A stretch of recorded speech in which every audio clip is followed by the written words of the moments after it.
I was intended to go deep into the Constitution and how it got created, and I'll start with that, and then we'll see where it goes. But let me give you a poem to start off with. I wrote this 40 years ago, so you can double the numbers in it. Some folks take a peek and say, I've done right well for walking 40 years in this downright hell. Some say my voice sounded mighty strong for to set the ruler shaking on the golden throne. Some say I sang a loud, powerful song for to set the people crying for an end to wrong. But I wished I could have did it just a little bit more, so we'd never have to worry about no damn war. And the little children playing in the evening breeze won't ever have to go begging on their knees whilst their sister and their brother just gotta say, I'm sorry, can't help you. Gotta earn my pay, 'cause the master got to have another condo on the beach. So we keep the things we need just a bit out of reach. We strut, stretch, and we strain, and we slave all day. Ain't got no time to think about a better way. And I fret about the ones that's too afraid to cry or to see the sun is shining in the noonday sky. They keep tapping out the numbers and punching out the keys to keep the money grubbers scrubbing out the poor folks' needs. They talk so loud and long about the land of the free till we can't believe our souls is bound in slavery. So we try to toe the line to follow all the rules. We even take instruction in the business schools. And they whoop us and they trick us.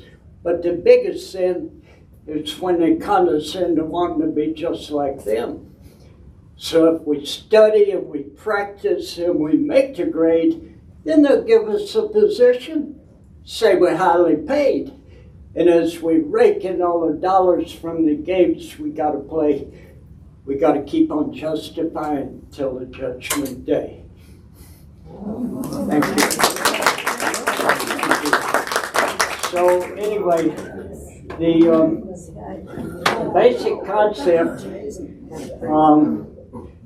is, and even being a historian, I didn't know basically what had taken place in this country. We had 8 years that we had no country. And most of us, many of us, didn't know that. We won the war in 1781. And the peace treaty didn't get signed until 83, so that took 2 years. And then 83 to 87, before they finally called a new constitutional convention to try to upgrade the Articles of Confederation. We didn't have a country, it was a confederation of 13 different states. And they had no taxing authority, they had no army, they had no trade thing. Britain had banned the trade, and even after we settled everything, they still banned trade to the West Indies. And James Madison is called the father of the Constitution, and he sort of got it started and was very active, but you might say Alexander Hamilton was equally responsible. And then you got the two luminaries that the country almost worshipped, Ben Franklin and George Washington. And they couldn't even have the convention in Philadelphia because there had been a mutiny by the army that took over Philadelphia. So they started off trying to meet in Princeton, New Jersey, a little tiny town, and then they moved it to Annapolis, and so that's where they started. And then in January of 1787, Daniel Shays. He was a very major person in the war, but the soldiers never got paid, and some of them were 2 years or 3 years behind getting paid, and there wasn't any financial structure of the government. There wasn't any government. It was a confederation of 13 different states, and so each one claiming sovereignty, meaning we make all the rules for ourselves. Some of them, like Massachusetts and Pennsylvania and Virginia, provided sort of armies, and George Washington was able to pull it all together to where we were able to win the war. But the Battle of Yorktown was in 1781, and we didn't get the peace treaty signed until 2 years later, and even that restricted America from having any trade with the West Indies. And so James Madison was sort of the first one. He wrote to Thomas Jefferson, who was in France. He'd been in France for a number of years. And John Adams had been in England for a number of years. And they conspired together to write the Declaration of Independence in '76. And they were good friends, and then they got bitter enemies, and then they were good friends again. They died on the same day. And I mentioned, like my friend C.T. Vivian here, he was mentored to both me and John Lewis. And he and John Lewis died on the same day. So I put them kind of together with Adams and Jefferson.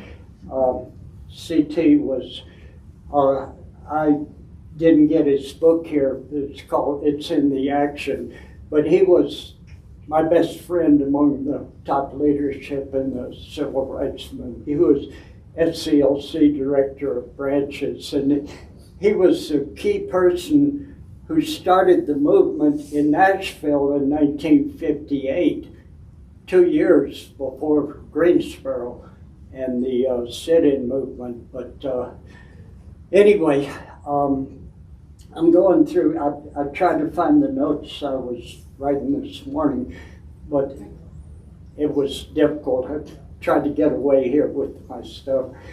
So the basic thing, Alexander Hamilton, and when I first was reading about the Constitution, I read Charles and Mary Beard's book in about 1920 about the economic interpretation of the Constitution, and they didn't have too much of of the documents and stuff to study, and it was kind of mostly a Marxist perspective, but you can't have that before you have a proletariat, so a lot of things didn't match. But when I found these books, Founding Partisans, and also I've been studying about Adams and Jefferson, and there were so many different, I need my cane, there's so many different pieces of it. Shays' Rebellion began in late January of 1787. And even though George Washington had already retired, he did delegate to suppress the rebellion. And if we did not have a country and a constitution to pull it together with all these sovereign states, how are you going to deal with financing the government? How are you going to deal with trade with all the other countries? There wasn't any trade agreements. Each state had its own, you know, its own rules about trade with France or with England or with Spain or with whatever, and they were all different. And some of them had imposts, they call them, duties against each other. You know, New York or New Jersey, you know, we got an impost, and you can't. If you get anything from us, you got to pay us the impost.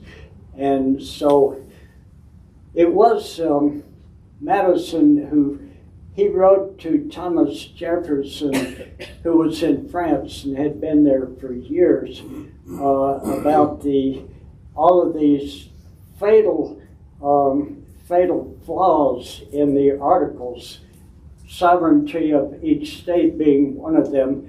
And they had several different means of voting.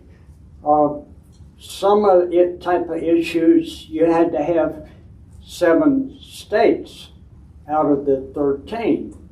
But then if you didn't have a quorum and only 9 showed up, you had to have 7 out of 9.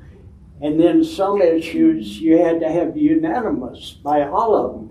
Well, if Rhode Island or Connecticut didn't agree and they dropped out, then you couldn't pass whatever it was. And so for several years, especially Hamilton and Madison, and to a lesser extent Thomas Jefferson and John Adams and several others, well, who's the guy starts with an M. Well, there was one major guy who financed much of the revolution, Robert Morris, and there was and then you had Governor Morris, and then you had the other Morris in New York, and they gave tremendous amounts of personal money to support the revolution, and there was no way of paying them back. And when I first studied about this many years ago, I was disparaging of Hamilton, who was put like the first thing in the Constitution about paying our debts. Well, I was kind of down on that because, you know, big financiers and speculation, and there was speculation. A lot of the farmers in Massachusetts and other places, they had to sell their farms for the speculators who were making money off of it. So a lot of farms got destroyed during that period of time, which had something to do with Shays' rebellion, and but that got put down.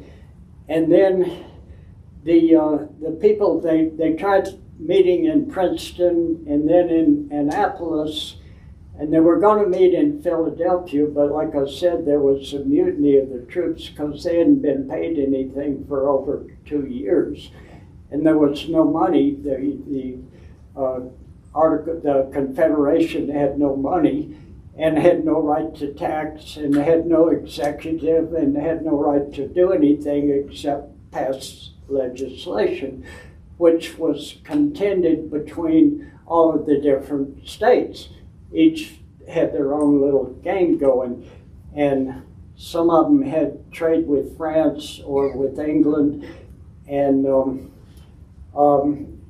Jefferson was over in in France for most of the 8 years, and James Madison wrote to him saying, look, we have a fatal flaw in the organization, and we have to have a convention to deal with it.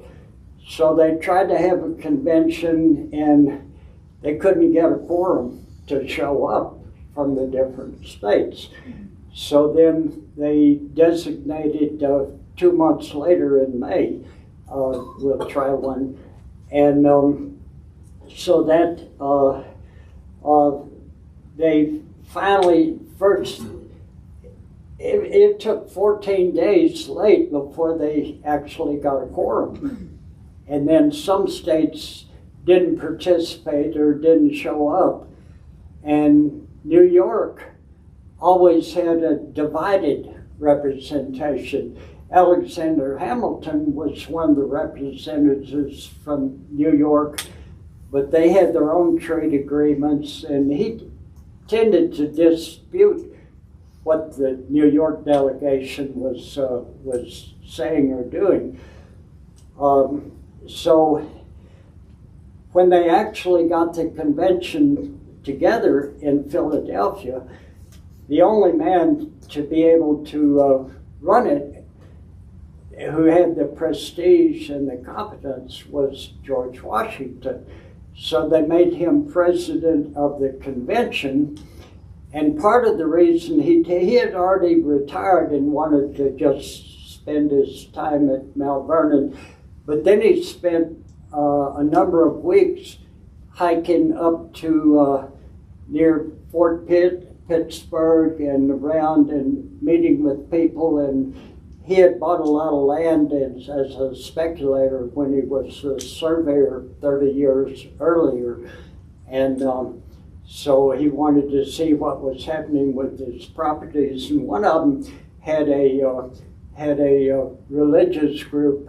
I can't remember the name. It starts with an S, but they were would not go along with anything, and it's like freeloaders and squatters, and it's like, who knows what the documents are and who's authorizing the documents and all this stuff. So anyway, George Washington knew that he was not highly educated like others were, and he didn't speak French, and so he accepted to be the president of the convention, not to, so he didn't take part in any of the debates. He just gave it the authority to function. And you had real major orators. Patrick Henry was in and out, and he became a major dissenter. And one thing, Patrick Henry smells a rat. And it was like, oh my gosh, this convention has no technical or functional authority to do what they're doing. And they were going to completely exterminate the Confederacy and create a nation. And then you had all of the different areas had their different complaints and prejudices and personal interests and take of this and take of that. And that's why it took 8 years for that process to take place. The treaty with Britain was finally signed in 1783, 2 years after the last battle, but Britain still had troops in New York City and in Newburgh, and which is near Valley Forge. I mean, not Valley Forge, the Army place. West Point. Huh? West Point. West Point. It's near West Point, and so all of these things were going around, and some of the writers, which I wanted to quote you, but I couldn't find my stuff, especially Madison and Jefferson and Hamilton and various others. Gouverneur Morris, his name is so much like governor, we think of him, no, it was the other Morris who was governor, and Robert Morris, who was basically the main financier of the revolution. And Governor Clinton in New York, he served like 8 terms and was on the conservative side, and Alexander Hamilton, one of his delegates, was on the radical side, and they were going back and forth. So all of this took place over a number of years, during which time you had the French Revolution, and there was negotiations with Spain about what are the boundaries of Florida and would they allow the Mississippi River to be used. And Washington wanted to open up the Ohio, and the Northwest Ordinance took place during, 1763. But anyway,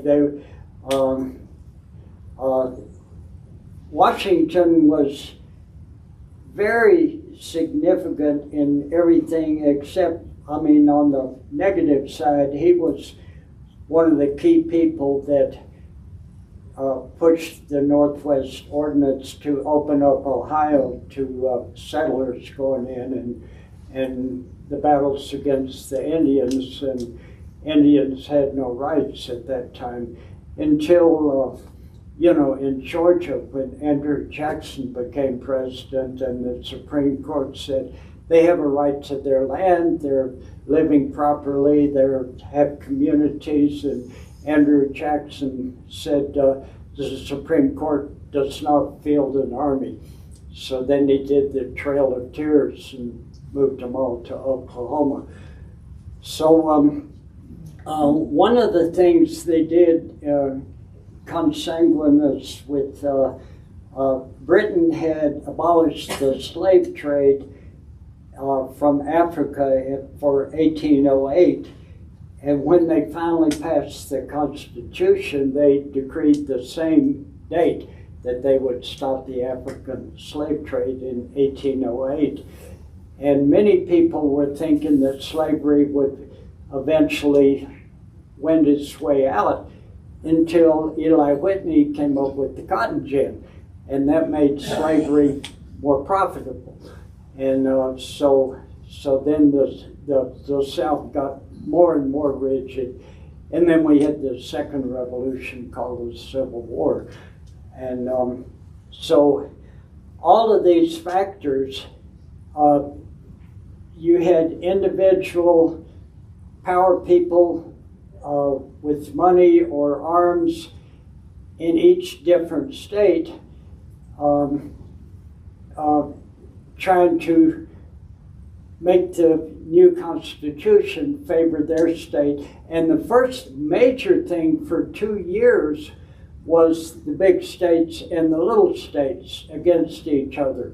Connecticut and Rhode Island, how could they compete with Virginia or New York? And that's why they came up with the Senate and the House, and who is able to make laws. And the years of negotiation to pull that together, and you had as extremely opposed to each other as many of them were. What brought it together was the concept of how can we create a country that will function as a country. And during that time, there were two wars. The United States had an alliance with France, and then you had many different revolutions in France.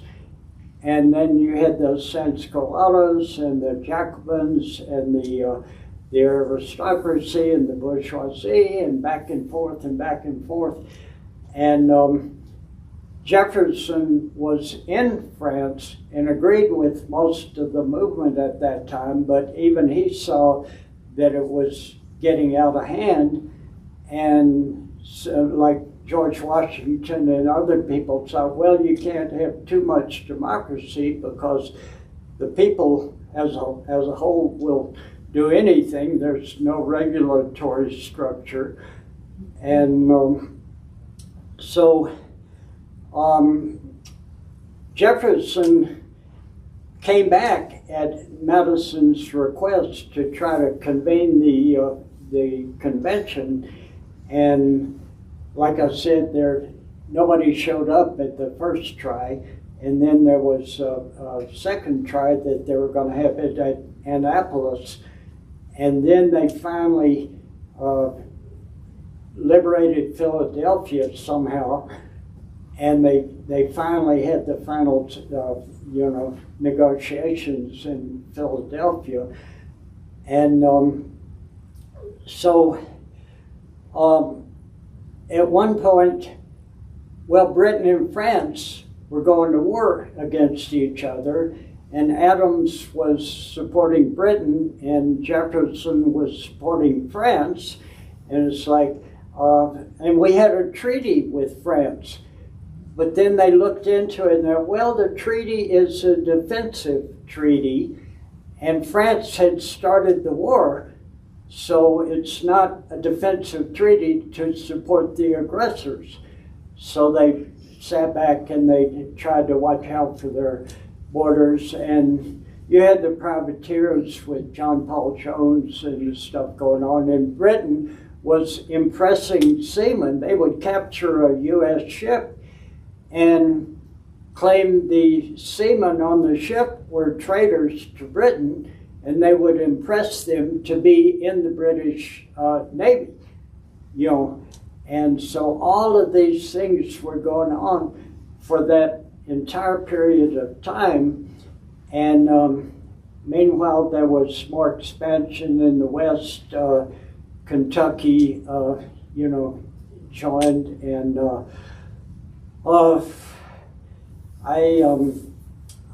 if there are specific questions, I can probably deal with them, but my mind is kind of cluttered, and I don't want to do too much narrative right now. But then we had Jefferson wanted one of the Bill of Rights to be the right to not allow monopolies, and to mitigate some of the damage of the financial exploitation, and that never got into the Bill of Rights, and we're seeing it ever since then. I mean, the railroads and the oil companies, and now the tech industry and stuff, they basically own the government and can basically make them do anything they tell them to. But then there were, in the early days, between 1805 and 1820, almost every state constitution got rewritten. It used to be every corporation had to get a license renewed at least every 5 years if it was serving a public purpose and doing good for people. And almost every state constitution got rewritten during that period of time to get rid of that provision. And so we've had those kind of domination games ever since then. And of course, the Civil War and the 14th Amendment and 15 and 13, 14, and 15, and the right to vote, and then Jim Crow South that destroyed the right to vote. And then in the 60s, we got the right to vote back into the, into the American system, and it's falling apart and being thrown away now. And so I could go into more points if there's real questions, but I've been going through my own hell freezing the last couple of weeks, and so that's kind of my start off, and I'd love to have any kind of questions or discussion or whatever. So yes. I'd like to hear about your involvement in the civil rights movement, the people that you met and worked with. I'll do a little of that. I want to go back, more in a little bit linear, but I'll go into that some. I'll give you the first line of a long song. Well, I was born in Tennessee, raised up in Arkansas, and struggled in Alabama. I done some loving and some crying, came mighty close to dying, 'cause I never did give a damn. Found some peace in Tuscaloosa, love in New York City, and a family in Philly, PA. But my restless mind kept wandering, kept driving ever onward, so I couldn't spare the time to stay. Well, I've been weak and I've been lazy, and I've let my people down. There's been times I couldn't see beyond myself. So I walked that lonesome highway through another lonely town, never knowing how to scream and cry for help.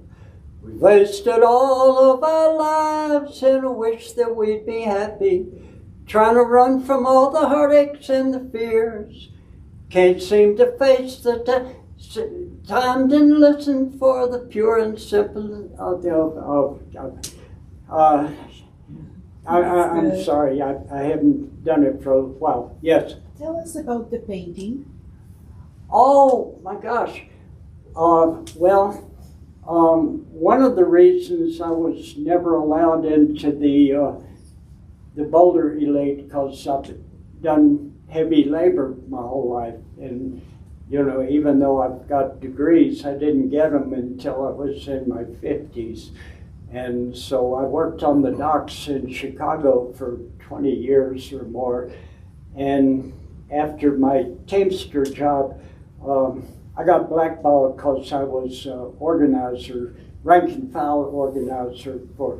I met Dolores Huerta back in the day, and I organized demonstrations at the Teamster Hall in Chicago, supporting the farm workers union, and the Teamsters were raiding them and killing their organizers at that time. So it got pretty tough, and so anyway, after that faded out, I was on the national board of Teamsters for a Democratic Union when it started back in about 1975. They couldn't have Chicago without me, so I was on the board, but they didn't call me to meetings, and so there's a long story behind that. But they finally had a successful strike in about 1992. You may know about that. And it's better than it used to be. But this, I got a job at the post office, and we had mandatory overtime every single day for 2.5 years. People were getting killed in the machinery and arms ripped off and all that, and they lied about all the injuries and everything. And one day there was an explosion in the rewrap section, and I was one of the people that got over there and put out the flames of one woman, Harriet Scott, that was burning. And the nurse got lost inside the building, never made it there. And it took a couple hours before we had a meeting, and Percy Harrison, who was all-state black football player in Chicago a few years earlier, he was the steward of the clerks union, and I was becoming steward of the mail handlers union. And so we had a meeting, and I spoke out about things, and the labor director came in and yelled at us, and if you feel it's unsafe to work here, then punch out and go home, otherwise get back to work. So some of us went through. It's a 60-acre building. It's a very large building. Everything was docks. And and so we told people about that, and a large portion of the workforce walked out that day. And then they attacked me and claimed that I started a race riot, because it was the first time ever in Chicago that there was no dispute between the black workers and the white workers. So that's called a race riot if they all agree. And so I got accused of destroying government property because I was food. We work hard and we're tired of being treated like slaves. And the chair blew up in front of me, and everybody else was given a formal amnesty, and they terminated me because they said I was the leader, and the workforce was 90% black. And so they figured if you get one white man, then tell the blacks just cool it and you'll be okay, then they wouldn't have an uprising, because if they fired Percy Harrison, for example, then you'd have a big uprising. But if it's just me, and it's kind of the way my whole life has been. But anyway, I was working in the docks, and I was in door 10, and they broke my back one day. I did like 45,000 pounds in 50 minutes, and to get a truck finished before quitting time, and my back went out on me. And so I was out for 3 weeks with a back injury.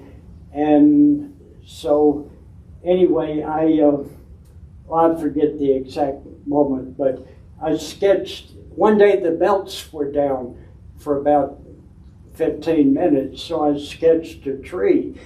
And then my friend said, Strider, you better rescue that because management's going to take it down. You'll see this is not a canvas, it's a poster. And it had something like, get back to work or something on the other side.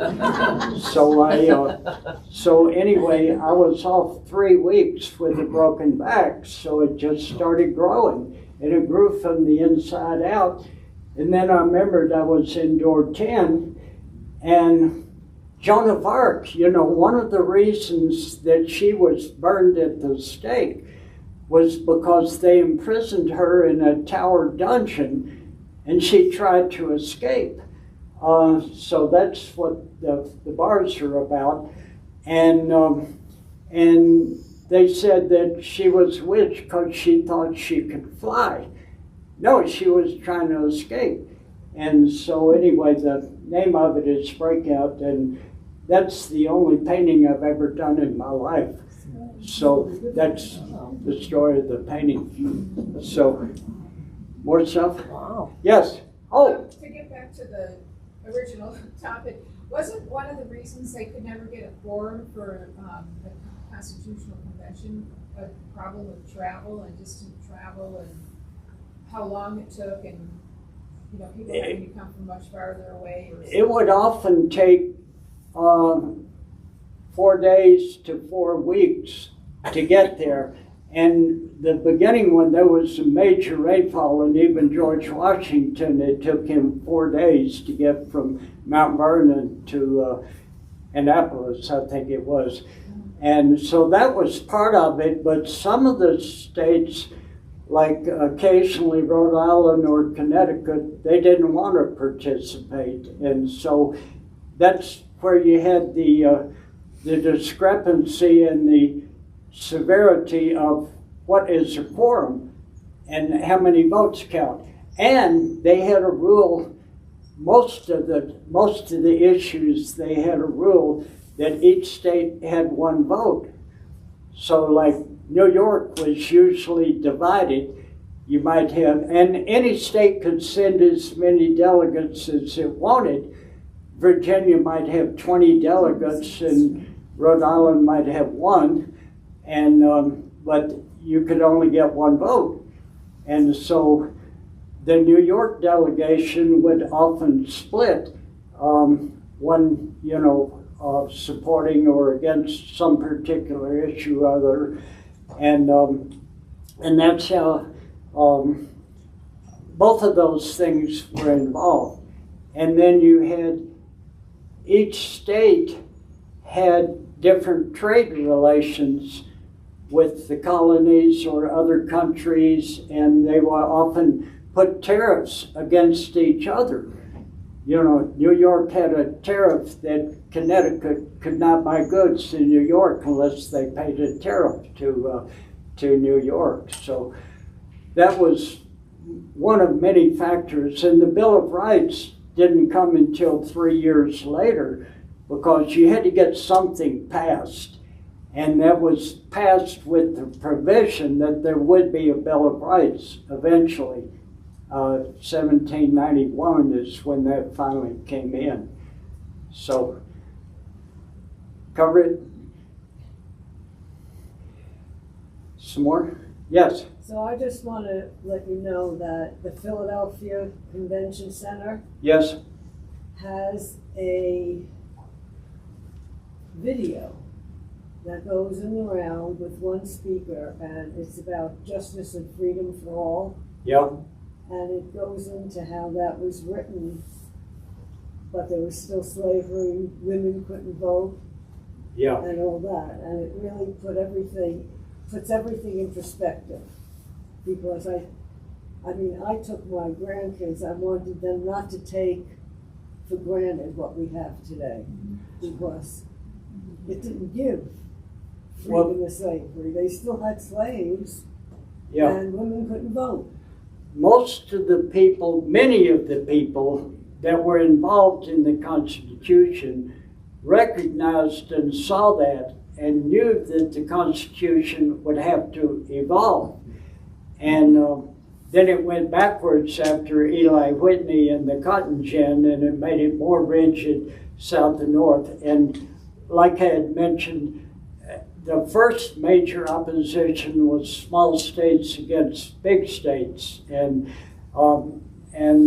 they came up with the two houses, the Senate and the House, where you would have representation in the House, but the Senate, every state has the same number of votes, and we're having that problem now. The smaller states have 40 times more power than the bigger states. And like I said, they had put in that they would abolish the African slave trade by 1808.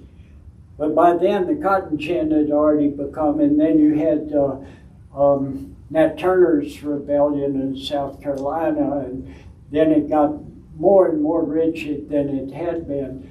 And the Civil War was dealing with that. Eric Foner wrote a book, I think it's called the Second American Revolution or something like that. I've been reading it. But pointing out about the Civil War. But then with the,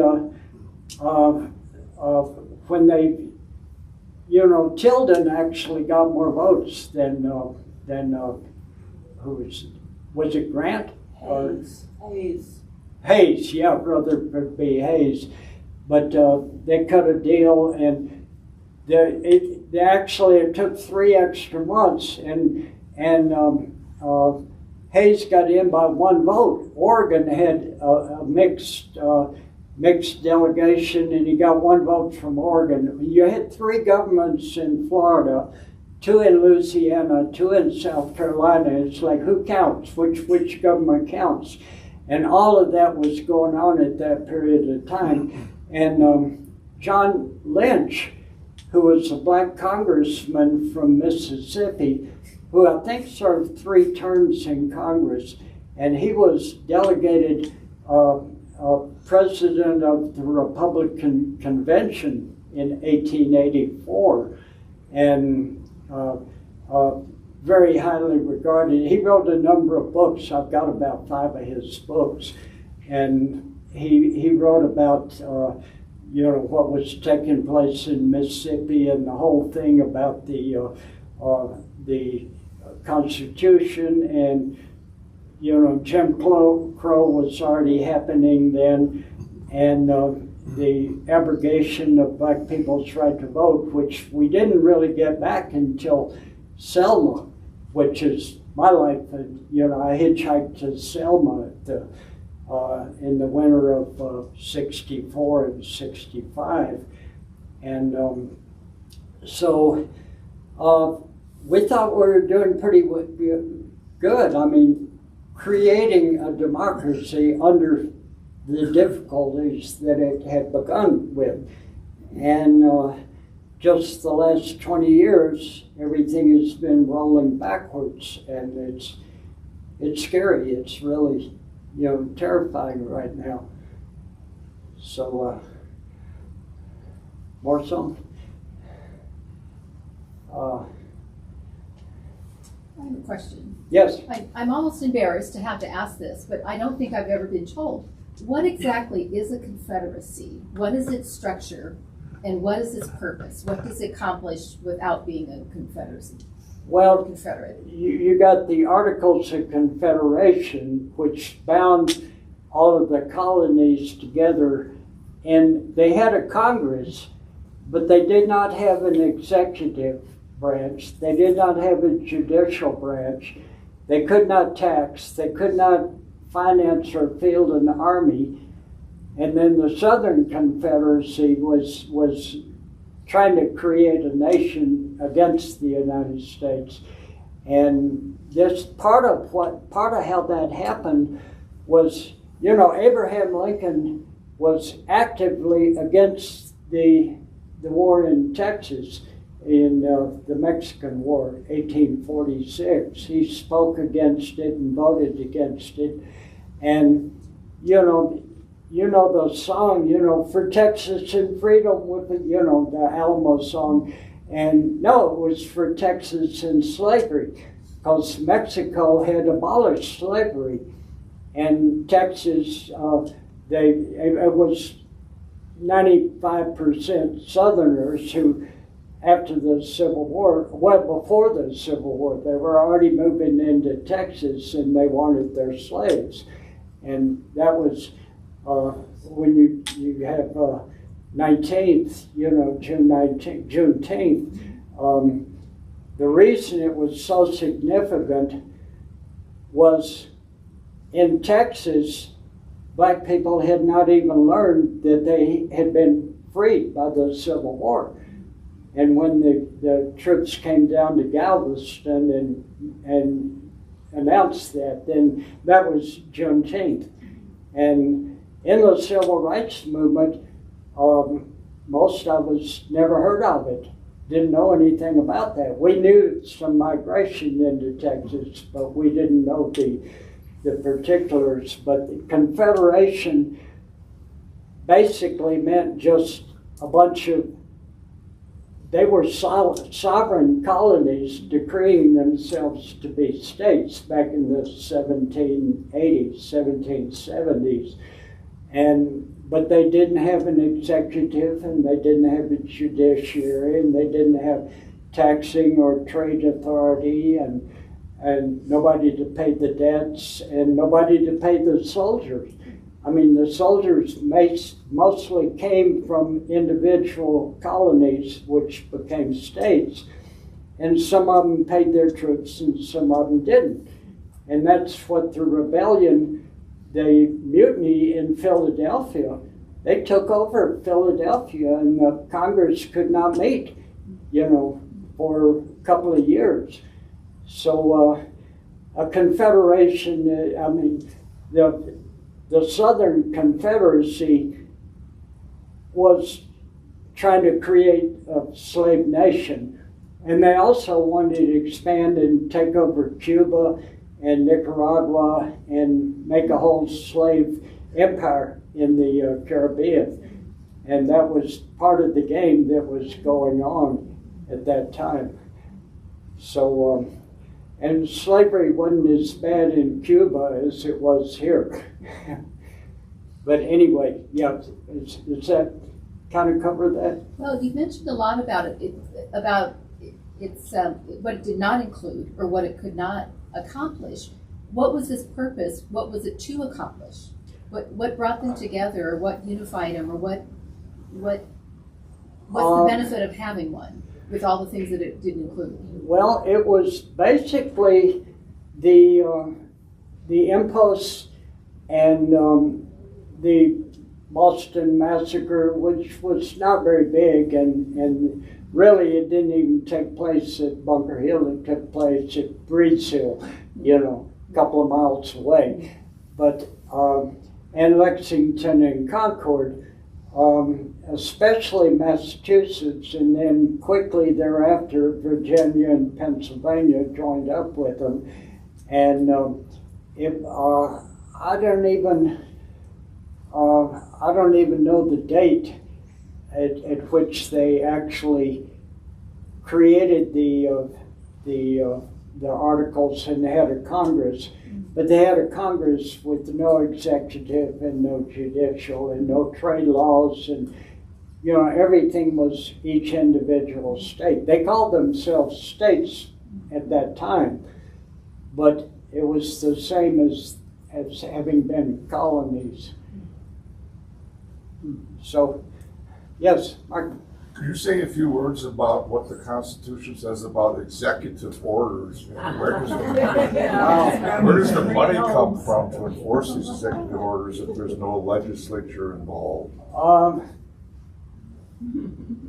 What little I know about it is that it's completely, there are executive orders, but as far as like what happened yesterday, that's patently insane. What happened yesterday? Yeah, well, they abolished all government agencies, including Social Security and Meals on Wheels and, everything at every level. And anyone who's, it's, well, let me flip a little bit. Hitler got convicted for leading or inciting the Munich beer hall putsch. And he was convicted and said, it took 2 or 3 years, and he was convicted 5 years in prison for inciting an insurrection against the Weimar Republic. Well, he only served 20 months, and they gave him a palace up in the mountains, and all of his friends and delegates and stuff came to him and helped him write Mein Kampf and stuff. Well, anyway, after he got out in 25 or 26, the Nazi Party had grown, and he had designated Goebbels, or Goebbels, other people say, to be the Gauleiter, like governor of Greater Berlin. And there was a left wing to the Nazi Party at that time, real workers, not fake ones. And they found out that Hitler was getting money from all the big capitalist companies that he was claiming to be against. IG Farben and Krupp and Deutsche Bank and them. And Hitler called Goebbels, and said, "What should I do?" And Goebbels told him, "No policy, chaos. Chaos is the best policy." And Trump has studied Hitler, the only thing he's ever studied, like history or philosophy, he studied them his whole life. And that's the game we're facing right now, is chaos. If you, and they call it, Steve Bannon, I think, calls it flood the zone. There's so many things you're trying to deal with that you can't figure out. You can't single one out, and you just get decimated. And this thing yesterday, even I had never thought they'd pull something that quick and that crazy and that comprehensive. It's like abolishing everything. And so that's the chaos is Steve Bannon, that's he's been pushing that for many years. And he's got a palace in Italy to organize his takeover of Europe. And you got Viktor Orban, you got Poland, a new Nazi party in Germany, and it's scary what we're dealing with right now. But did that kind of cover it? Where's the money come from to pay money? for all these things? Well, this is kind of on the side of that, but after the wealth got so massive, the Harvard and the Ivy League schools used to have a large percentage of students in humanities and philosophy, history, medical care things, and then that all went into financial services. And so they were able to pick a lot of the sharpest brains to go into. There is so much money, how do we make sure that people don't get any of it? And so they created financial services, and that's been evolving more and more and more, and worse and worse and worse. And now you got cryptocurrency and all of this kind of stuff, and you got Elon Musk, who is South African, and his buddy, sometimes buddy Peter Thiel, who owns J.D. Vance. He created him, and he's German, so they're all DEI people, but they abolished DEI except for myself, like Melania and her family. So we are again trying to create a functional democracy. And the difference between democracy and a republic, it goes back to Aristotle. Democracy basically means rule by the people, but what people, And Jefferson said you cannot have a functional democracy unless you have quality education and a free press. And John Adams said you cannot have a surviving democracy unless you have a limitation on the accumulation of wealth. And they fought each other for years over that, but they were both right. And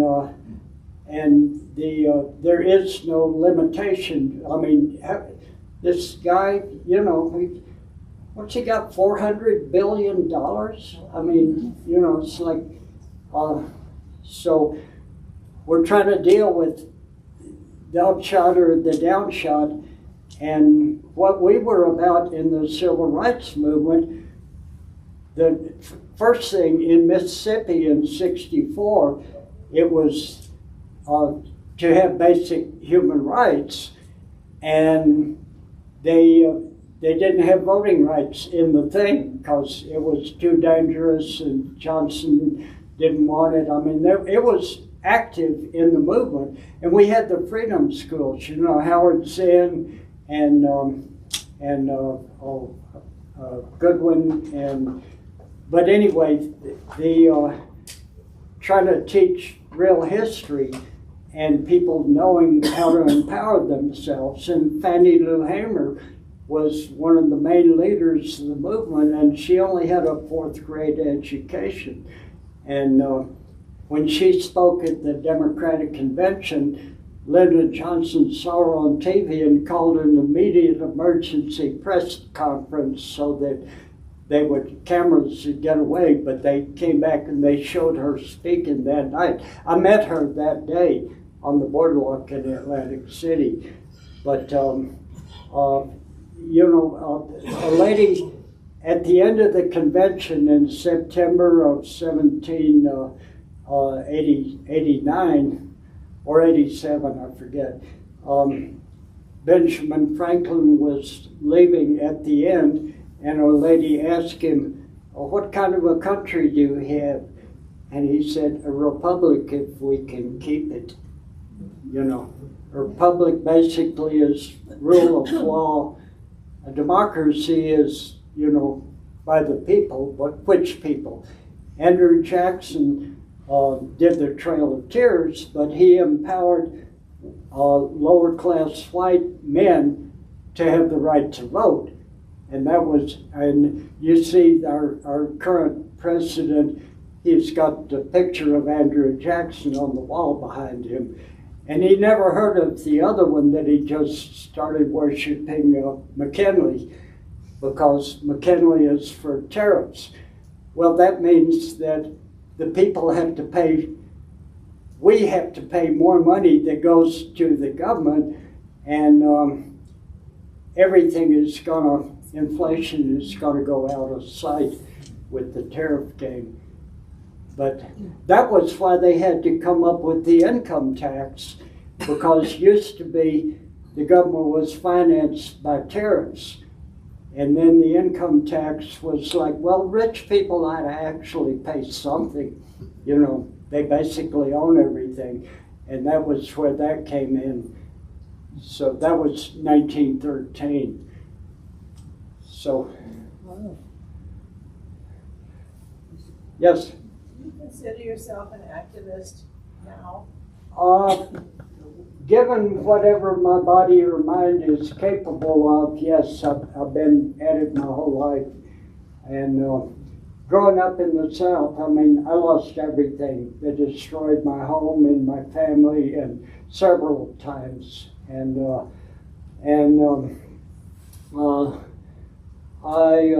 you know, if they'd, I was in Air Force ROTC. I was a Master Sergeant in Air Force ROTC, but then I got into the movement, and then I learned more about what was going on. So had they got me in World War II, or had they got me before I learned anything, I would have participated. I would have joined up. But when I refused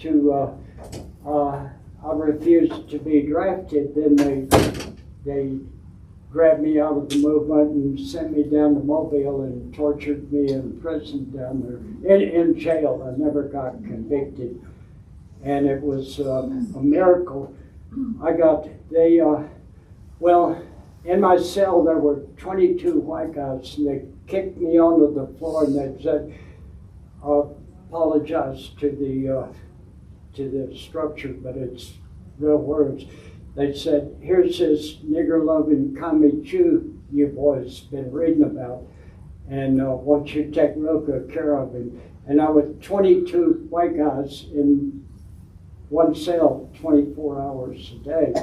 And one of the guys, about 4 days later, tried to commit suicide, and I got to him and put a tourniquet on him. And so they realized that they wouldn't kill me after I saved one of their lives. And so they took me and stripped me naked and threw me in a hole for 11 days, which I never would have gotten out of, except I got a phone call smuggled out.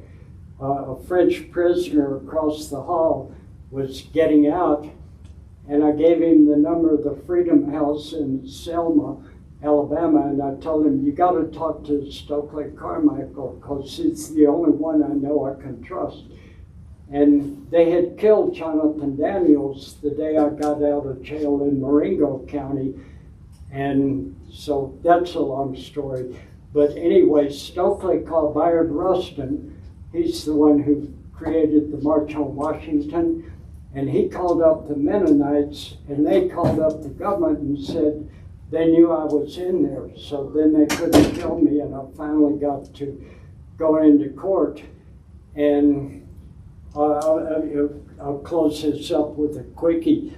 The judge, Daniel Thomas, same name as Danny Thomas, but he was appointed by Kennedy. He was as bad as Harold Cox in Mississippi. I mean, Ku Klux Klan all the way. And he said, is your name James Edwin Benston? I said, yes. He said, do you accept or waive a preliminary hearing on your case? And I said, what does that mean? He said, shut up and answer the question. And I said, well, you know, how do I find out? Shut up and answer the question. You know, and I've asked 2 or 3 things, and may I speak with an attorney? I had been in jail for like a month in 3 different counties, and I'd never been allowed to see an attorney or make a phone call. And same thing. And then I said, may I make a phone call? Shut up and answer the question, or I will hold you in contempt of United States District Court. Do you understand, boy? And so I flipped a coin in my head, and I got lucky. I chose to waive it, and that meant my case got remanded back to Arkansas. And eventually I negotiated my way out. And then when I got down to my hometown, my dad was dying and he refused to see me. And then he died in my church, broke into my house, and said, if you attend your father's funeral, we'll have you thrown in jail off to Hot Springs and have you committed to the state hospital, and we're going to do a lobotomy on you. And that was fairly common back then. They cut your brain in half, you know. So anyway, things got better eventually. So. Wow. Wow. Any more? Some? I could go into more, or we could have a discussion with each other if you want. Yes? This is a digression a bit, but can you tell us about the shirt you're wearing and how that ties into the work you've done? Well, I was Forrest Gump for 15 years. You're what? And Forrest Gump, Oh. you know, so part of it was there was so much pain and trauma on the emotional level in my whole life, and my family had been destroyed. I just started running. And then I ran a bunch of 50 and 100-mile races, a couple of 156-mile races, and I've got some things about them. And so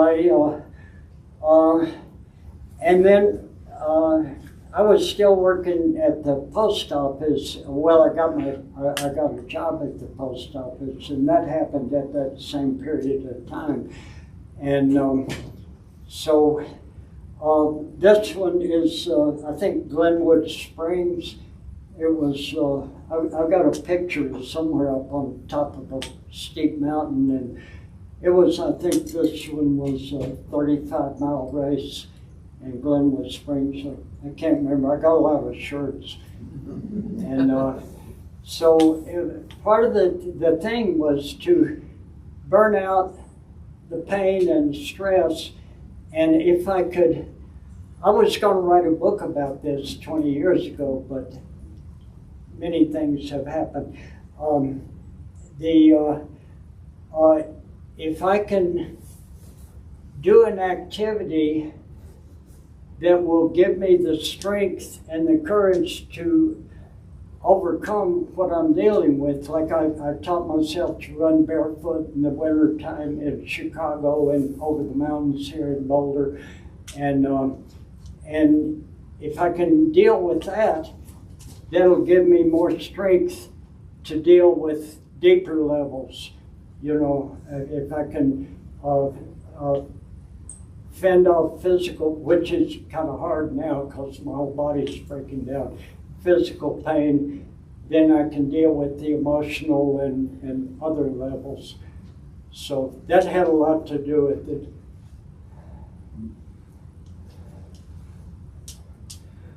I think I've done 900-mile mountain races and some longer ones, and I thought I had a picture of, anyway, this one here is when Martin Luther King was speaking at, that's me on the side where your thumb is, and Joan Baez and Cleve Sellers and Jim Foreman. Martin was speaking in the rain, and that was one of his best speeches. It was, how long, not long. You know, that was the one he gave in Montgomery. But yeah, and then I got my body broke down, so I couldn't run anymore. But I bike, you know. But I couldn't carry my painting bike in here today, so had difficulty getting here. So yeah, that's just, there was a reason for it, and part of it was that, well, the night the police riot in Chicago in '68, I was working on the docks out on the southwest side, and I took the subway and got home and got up to Belmont, and I hadn't run for like a month or two, and I decided I really needed to run to get back in shape, and only had a mile to go to run home, and then two unmarked cops drove up onto the sidewalk on Belmont Street and pinned me against the wall, and Mud and Jeff jump out, and you know, we got a description of somebody like you that stole something. What do you got in the bag? And I said, have a sandwich and a candy bar. And finally, Mud and Jeff, you know, Mud tells Jeff, what's he got? Have a sandwich and a candy bar. And so I got lucky. I was trying to scoot over like this to get over. There was a cafe door about 10 feet away, and I figured maybe they wouldn't kill me if I got into the door. But I got lucky, you know, have a sandwich and a candy bar. But then I found out, you know, Mayor Daley said that, oh, the only important thing is nobody got killed. I know of at least 5 people that got killed that night. One of them was a 15-year-old black people that got beat to death by a off-duty cop that was doing security on my job. He was Kenny White. He was a black belt. He was 6'8", and like he beat this 15-year-old black kid to death because, you know, he confronted him on, you know, where the stockyards used to be, that big long bridge over Ashland Avenue, and kid tries to defend himself, pulls out a knife, so the cop beat him to death. But that's just many things, you know. Just rewind, I had to go out. How did your family get destroyed? I forget where you were. You said your family was destroyed? Well, I mentioned part of it. When I got back to Arkansas, the first day, well, the FBI and the Ku Klux Klan were the same people back then. And my local FBI agent in my county was also a deacon in my church, which I didn't know at the time. And so somehow they knew when I was coming back home to Malvern after I'd spent about 10 days in Fayetteville when I got out of jail in Fort Smith. And I hadn't told anybody, but they knew I was coming. And so as soon as I got off the bus, which was right across the street from the police station, they arrested me. And my minister, Dave Pittenger, who also signed the letter with my father and their attorney authorizing the government to kill me a month earlier, but he came down and got me out on recognizance. So I was out, and a policeman I didn't know, but he was a cousin of a guy I knew in high school. He said, "Jim, you better get yourself out of town." And I said, "How come?" He said, they're gonna hang you." And I said, What for?" He said, "It doesn't matter what for. They're gonna take you and they're gonna take you to Hot Springs, where they've got a quack psychiatrist who's gonna have you committed to the state hospital in Benton, and they're gonna do a lobotomy on you. They're gonna cut your brain in half." And then I think I may have mentioned then 3 elders or deacons from my church came the next day, and no, my dad died a day or 2 later. And well, first I went down to Little Rock. The deal I made with the U.S. Attorney was that I had to report for induction. So I went, up to Little Rock, and I get in line and they sign in. Are you James Edwin Benston? Yes. And they said, get on over there. And I said, wait, what? Am I reported? Are you James Edwin Benston? I said, yes. Yeah, you're reported. Okay, I'm not going. So I took over the Army induction station. I jumped on tables and started singing freedom songs and, Phil Oakes, Oh, I marched to the Battle of the New Orleans at the end of the early British wars. Young blood started growing, the young blood started flowing, but I ain't a-marching anymore. So anyway, I was singing that, and they called up the Attorney General Katzenbach of the United States, and he already knew about me in Alabama. So he said, let this boy go. And so I was in there like 10 hours, and finally they said I could go, and I said, wait a minute. They said, what? I said, I want that on paper. I don't want you to shoot me as soon as I walk out the door. So I got a temporary reject, and about 3 months later I got a political 4F.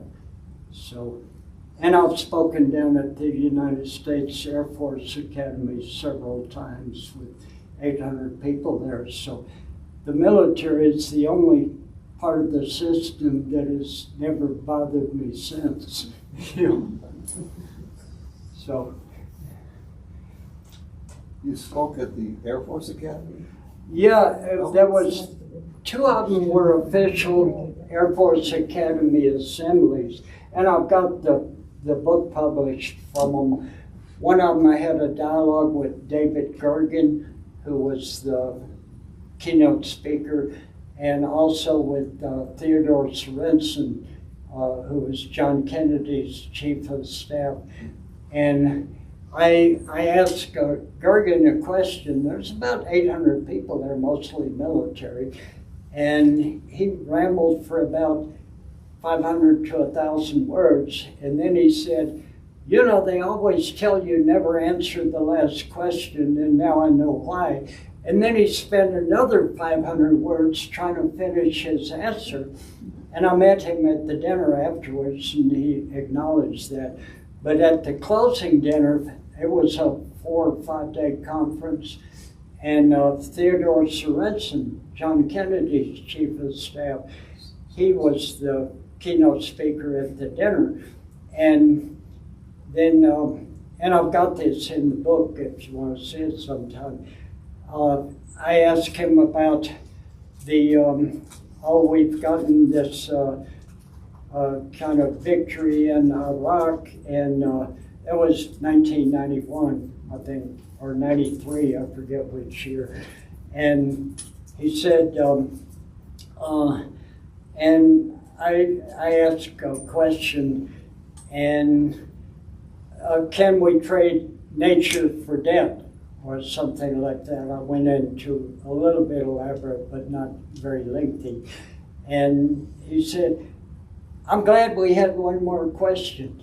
So the very same conference, I get one that said, shouldn't I have the last question? And then Sorensen said, I'm glad we had one. So that's in the book. Yeah. But also there was the Arab, I can't think of the name of it now, but there was Arab, Model Arab League, that's what it was, in the U.S. Air Force Academy. There were like 22 colleges around the country that came, and I was representing CU Denver. And the U.S. Air Force Academy, they picked Palestine, and I was low down on the totem pole, so we got Oman. And so we won the overall thing, and were acknowledged as number 1, and Air Force was number 2, and Metro was number 3, who got awards for that. But it was of the Sultan of Oman. So we got to go into that. But that was my Air Force Academy thing. So, yes? Who do you think are going to be the leaders for the Democratic Party? Well, I don't know Hakeem Jeffries, but I know his brother. He's a historian. He wrote a book about Lowndes County, and he gave me a nice dedication in it. But Lowndes County, Alabama, it was the worst county in the whole South. 85% black, no black person had ever been allowed to register to vote in 80 years. But anyway, Hassan is his brother's name, but I don't know. It's going to be interesting. They're going to have a talk or a debate or something, like 3 candidates now about who's going to be the chairman of the Democratic Party. I think it'll be interesting. And one of the things, there's a book called Elites Against Democracy that I've been reading, and I'm reading about Max Faber, who wrote some of you probably have read it, The Protestant Ethic and the Spirit of Capitalism. He wrote that in about 1907, real major world book. But he was one of the 3 people who wrote the Weimar Constitution in 1920 or something like that. And I didn't know that much about him. It turns out he was a German imperialist, so once the Hitler regime started taking over, there wasn't as much opposition as you might have expected. But I kind of went off on a tangent on that.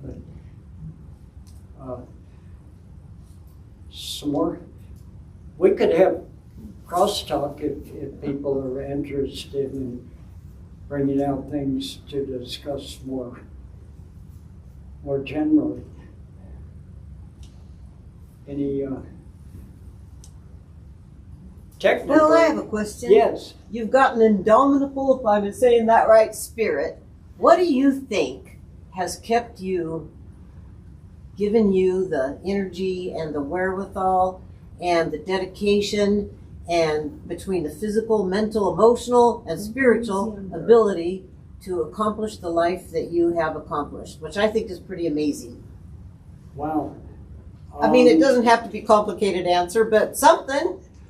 Well, let me go all the way back, and I mentioned this when I spoke last June. When I was about 5 years old, there was a lady, a black lady, and I think her daughter had been a maid in my mother's house, and she was coming over to pick up her wages for the week. And she had a little 4-year-old boy with her, smaller and younger than me, and she's showing him off, and she had him spelling the books of the Bible. Now, I was 5, and I was a good speller. I mean, I could spell Genesis, Exodus, each Leviticus, Deuteronomy. I mean, here's this kid, younger and smaller than me, and I was a good speller, and he could spell a whole lot better than me. And it's like, I learned at that instant that there isn't an intellectual difference between black and white people. And maybe within a year of the same time, the only time I remember my mother took me down to the courthouse. I was about 5 years old, and I see the water fountains, white colored. Well, white was a big, had a cooler, and all this stuff, and it was way up there. Colored was down at my size, and I think, well, colored water. What color? I wonder if it's blue. You know, so I went up to get a drink out of it. My mother's knocked me down on the floor and get it, you know. So I learned, no, you can't drink colored water. And so, and then my most political wake up was Little Rock in 1957. I mean, kids my age are just 2 or 3 years older than me. National Guard comes out sticking bayonets in them to keep them from going to school, and that was when I got woke. You know, was Little Rock. And here's part of the propaganda, because when they weren't openly racist, they would use other means, like they attacked L.C. Bates. His wife, Daisy Bates, was the head of the NAACP. She's the only Arkansas woman who was a pilot in the Civil Air Patrol in World War II. The only woman, and black woman, of course. And her parents got murdered when she was an infant. And but anyway, people would use the gender assault. Oh, LC can't control his woman. That was the line. You know, the ones who weren't explicitly racist would use the masculine line to corrupt your thinking. And so you had an awakening when you were a young boy. How did your family respond to that? Your parents and siblings? My dad was a conservative Yankee, and my mother was a kind of a liberal Southern belle. Her family, well, my grandfather's uncle was one of those, became a general in the Confederacy, and right at the end of the war, he was really a colonel, but they had killed so many, he became a general. And his father, Daniel Wallace, was the founder of the Citadel, the Southern Military Academy. So my grandfather's grandfather was Daniel Wallace. And but my mother, some of this I knew at the time, but I didn't know how strange it was until many years after she died.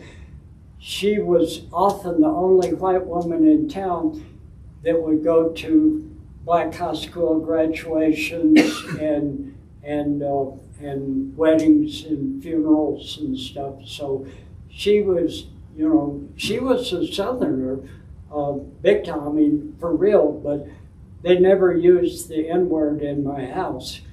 And so when I ran into it in the neighborhood or at school, that I always had a negatory concept or response to it. But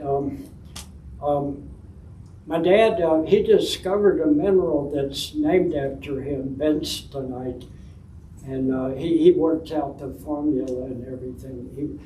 He was so competent at what he did. He was hired on at National Lead Company. They had a big barite mine in Arkansas, and they moved him up from foreman, general foreman, plant foreman, mine foreman, and then superintendent of the whole mine. But he never talked to me about real things. He taught us how to play baseball. I was a good baseball player from age 7. Was he a lot more conservative than your mother? Structurally, yes. But neither one of them went into hardcore racism. But he had friends that were racist, and so it was, you know, you kind of grow up on your own. Yeah. So, Thank you for your Thank you. Yeah, very fascinating. Thank Thank you. you. Oh my God. Thank you.